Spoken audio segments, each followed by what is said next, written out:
Hello, ladies and gentlemen. My name is Mike Butcher. I'm the editor-at-large for TechCrunch.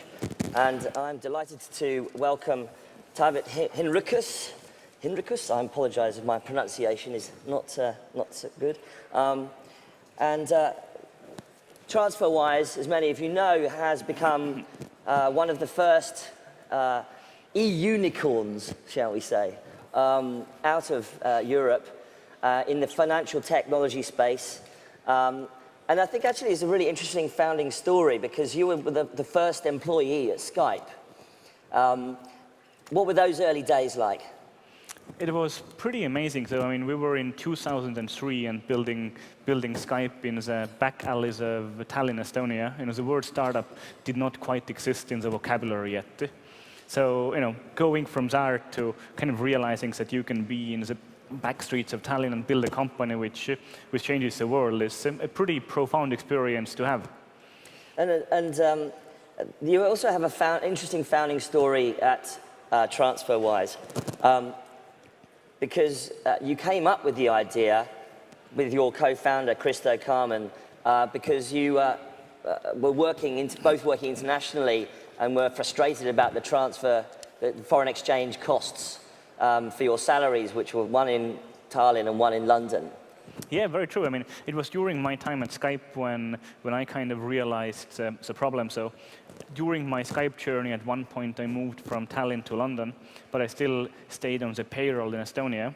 So what happened is that I had to go and walk to the bank branch every month, stand in line, go through all the frustration. And then, I was transferring my money to London, and I go to the bank in London, and I take my statement.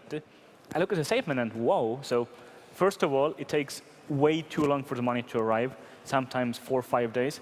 And second, I realized that a bunch of the money went missing. And that was that? That was the beginning of the frustration. Yeah. So around that time, then I met Christo, and he was another Estonian guy. He was living in London, and he was sending some money back home to Estonia every month. We started talking about it, and we realized that bloody hell, there are some things the banks are doing which isn't quite right.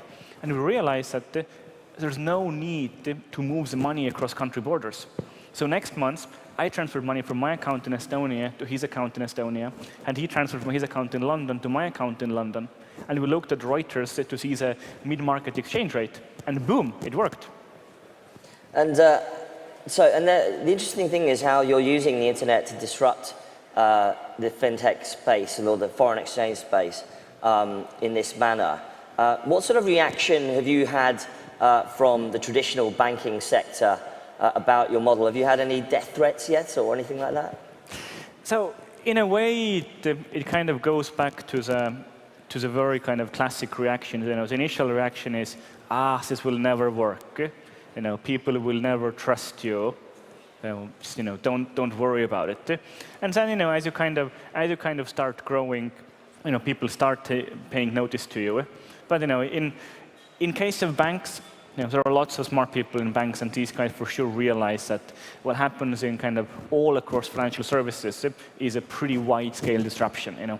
Vertical after vertical, we look at lending and salaries, funding circle, and all the peer-to-peer lenders and money transfer. We're clearly winning that space. And then we look at asset management with Nutmeg and Wealthfront. So every vertical in banking is being disrupted by a tech player, and being done in an order of magnitude better way. So everything it's cheaper, faster, better in all its verticals. So what's left for the banks now? Not much. So you're part of this coterie of small, fast-moving startups in the fintech space. It must be interesting to be in that space. It's almost like being a bunch of sort of rock bands, sort of Britpop for the fintech space. Do you kind of have dinner and compare notes about how you're each going to disrupt the fintech space? I mean, obviously, we all know each other well and spend time talking to each other. And I think it's also kind of very important in terms of helping, seeing the ecosystems develop and helping the ecosystems grow. It's amazing to see that 2010, when we were getting Transferwise going, the ecosystem in London was in pretty poor shape. I mean, you've been around here forever. So, but seeing how it's grown from 2010 to now, London being the global leader in fintech is an amazing journey, and it doesn't happen unless the ecosystem all works together for it. You've been traveling a lot. Would you say that London still has the edge? Absolutely. So I spent last week in Australia, and it's amazing to see that and I was only in Sydney, so I didn't see other places, but in Sydney's ecosystem feels like it's quite a few years behind London. So you can see stuff happening, but most of these are tiny startups who are at the very beginning of a cycle. So maybe similar to London in 2010 or 11. But same way, if you look around if you look around Europe, London clearly has a lead in terms of ecosystems in all over Europe. So I do think that all works very well in London's favor. Have you launched in the US as well now? Yeah, I mean, for us, this year really has been kind of a year of becoming a global business. Beginning of the year, we were a European company. We were serving customers in all over Europe, but since then, in a pretty short time, we've gone from being a European company to being a truly global player. So we launched in the US beginning of this year. We launched in Australia last week. Next up, we're thinking about launching in New Zealand. We'll be bringing Hong Kong online and thinking more about further next year, Singapore, Japan. We'll start sending money to China. Today we send money to about 52 countries. So, it's really becoming a global problem we're solving, and we're expanding the business as quick as we can to make sure that consumers all around the world have access to a much more fair financial service. Have you previously announced that you were going to Hong Kong, Singapore before? We have mentioned it. You have announced that. Okay. One of the issues I think that people don't often get with your company is you've had to basically become a consumer brand, a big consumer brand. Some of your adverts in London are kind of maybe bordering on a little bit gimmicky sometimes. You had your whole team, take all their clothes off and walk around naked virtually, and stand outside banks, waving placards and things like that. Do you think people take you seriously as a brand? I do think people take us seriously. So I think it's a very fine line that we're walking. You need to stand for something. So we've kind of chosen that transparency is important for us, fairness is important for us. But if all you do is you put an ad out saying we're fair, nobody's gonna pay attention to you. So I think you do have to push it a little bit to make a point to become heard. But ultimately what we're doing is we are building a trusted... So your advertising agency said, hey, Taavet, what we should do is we should get everybody to go naked and stand outside a bank. What did they say? Did you have that idea, or did the agency have that idea? To give credit to the awesome team we have, most of that stuff has been built in-house by our team. So someone in your team said, let's get naked. Nobody was ever naked. We just took off some clothes to make a point. But it's all of that has been, and this has been heated discussion in the team, thinking about how far should we go. And you think that's a little bit too edgy or kind of not serious? I think it's been just fine. If you're Nobody complained in the team? In the team, very few people complained. If you're running 1,000 miles an hour and building this company, so bear in mind that 4 years ago we were 2 people, me and Christo. Today we're 450 employees. So if you're running pretty fast, and surely at some point you go a little bit too much left, a little bit too much right. So surely we've been learning that, and we kind of adjust how we're building the brand, and maybe at some point we have to become much more held back. So serious is a funny word. I don't know what it really means. Serious might really mean that it's people sitting in ties, and that reminds me of a bank. Right. And you want to be anti that world? I think we don't know what a bank will mean in 10 years' time. So it's kind of hard to say anti-bank or anti-anything. It's really about building a brand for consumers to trust with their money. So did you get is that advertising theme being taken across the world? Are you getting naked in New York, getting naked in Australia as well? No plans in Australia yet, or at least I haven't heard from the team. So, I think also there's probably a time for everything. So I'm not sure that it's going to be a scalable plan for us to go into every country of the world and take off some of our clothes there. So maybe, I think we have to also keep on evolving how we do it. I mean, the point about this discussion in some sense is you're trying to disrupt the market, you're trying to get attention for what you're doing, build a consumer brand. But in Australia as well, there are a lot of clones similar to your company, right? So, and in fact, one of the questions is how defensible is your business at the end of the day? Because other people can replicate your model relatively easily. So I think it's a very highly defensible business. So we're starting with... Why do you think that is? I think it's really hard to build a brand, to do it online. So we have 5% market share in the UK today. I challenge you to find another financial service which has grown to 5% market share in a short time. So building a brand and trust is very hard. Building the technology we have, I mean, to make sure we can move tens of millions on a daily basis is hard. We're continuing to invest in that, and I think I can't see anyone else who can do this faster. Building out a network where we can deliver money anywhere in the world very quickly. So I'm actually feeling pretty good that it's pretty well defensible as long as we keep on investing and growing the business very quickly. I haven't seen anyone else gain meaningful traction in the time we've been around. Where do you think you are on the curve of growth, as it were? I mean, do you think there's a lot of headroom left in the market? We're at the very beginning. So we have 5% market share in the UK, but kind of globally we can average it down to 0. So in that sense, we're looking at, okay, the next countries, how do we get it to 5? And how do we get UK from 5% to 15%? So we're really just getting started. So you're saying that there's plenty of growth left? Absolutely. So we estimate the market for what we're doing. So consumer and small to medium business money moving across country borders, that's between $5 and $10 trillion on an annual basis. So if we look at that, then we're still a blip in the ocean, and most of the fun stuff is still to come.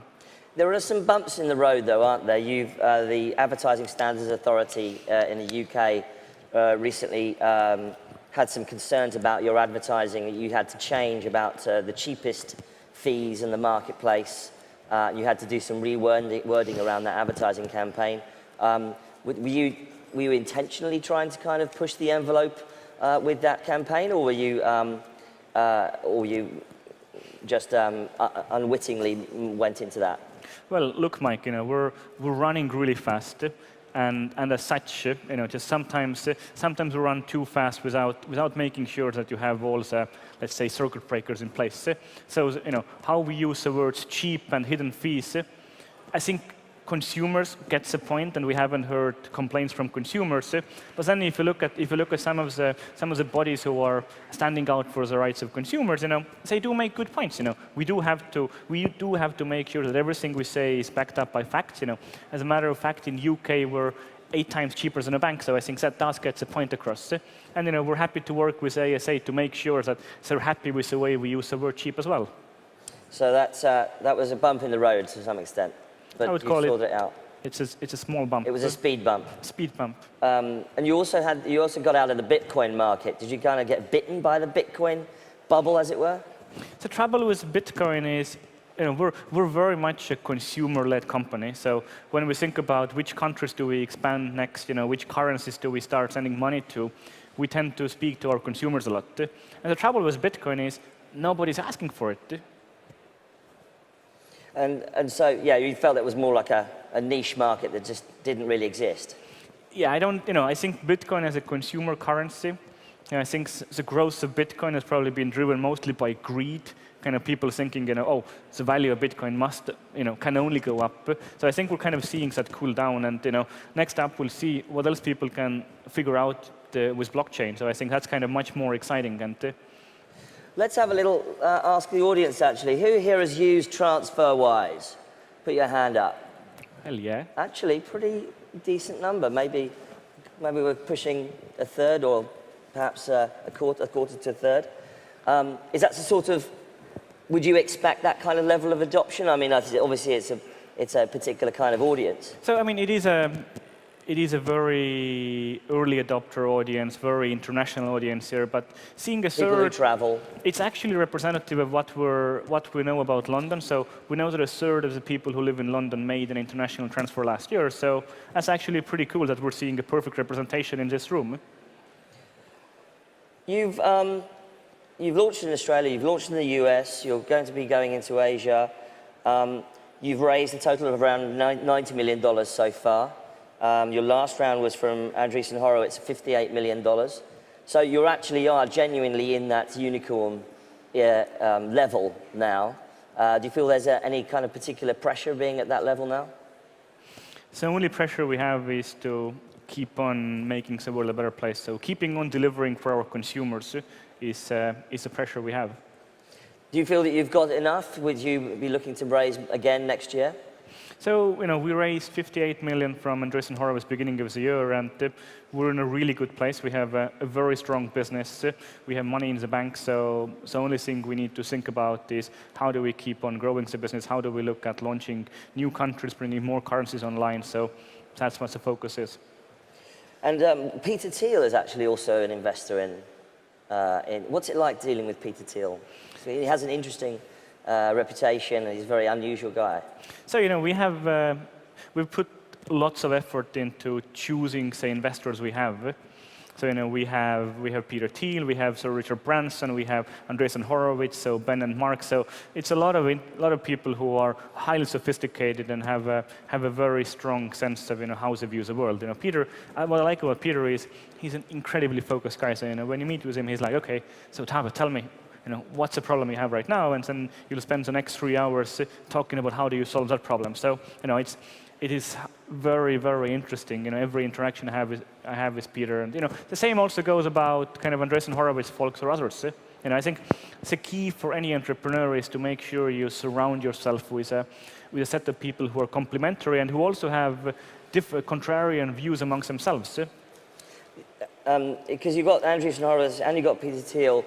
When you have discussions with them, do you feel that they're very interested in what's coming out of Europe right now in terms of fintech companies or just tech startups generally? So I was quite amazed to see Mark Andreessen start talking about Silicon Valley style companies. So when we first met Andreessen Horowitz, it was about 2-3 years ago, we pitched them Transferwise and they were like, hey guys, you have an awesome business. So I ran it by Larry Summers was a special advisor, so I ran it by him, and this makes perfect sense. And they were like, yeah, we'd love to invest in you guys, but there's one tiny condition: you got to move to California. I was like, it makes no sense. We have a business going in Europe. We'll get to America at some point. So they passed on it. So since then, they've kind of realized that there is a lot of stuff happening outside of California. And I was pleased to see Mark say Silicon Valley style company. It's a mindset which has been built in the Silicon Valley about, whether you call it grow fast and break things, it's about the mindset. Yeah. And these companies will come from China, from Europe, and they'll come from the US as well.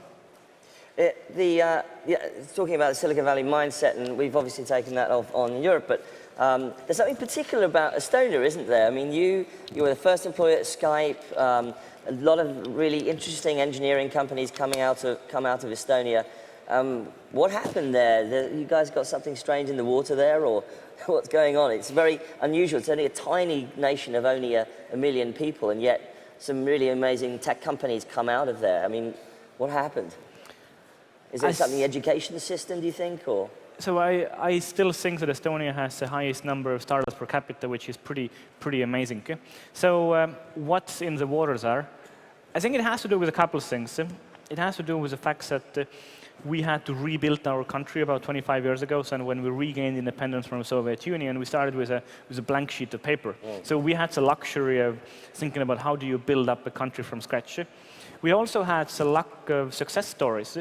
So having the success story of Skype happen in 2005 has been a great inspiration to many people in Estonia and has kind of driven many of them to start their companies. Not talking about the Skype Mafia as such. So I think if it takes entrepreneurial attitude and rebuilding a country, you add in a success story, I think that kind of gets you to a very, very interesting point. You weren't one of the Skype founders, but do you consider yourself part of the Skype Mafia? Yeah, I think everyone who has a Skype heritage can be called part of Skype Mafia. And I think, PayPal was the first one to clone the term, but I think for every tech company, a success of their culture is breeding a series of followers in a good sense, like people going through a company and then getting bitten by the entrepreneurship bug and starting their own companies to continue the mission. Well, Taavet, we look forward to seeing you get naked to promote Transferwise in the future again. And thank you very much for appearing at TechCrunch Disrupt London. Thanks very much. Thanks, Mike. Thanks, man. Okay.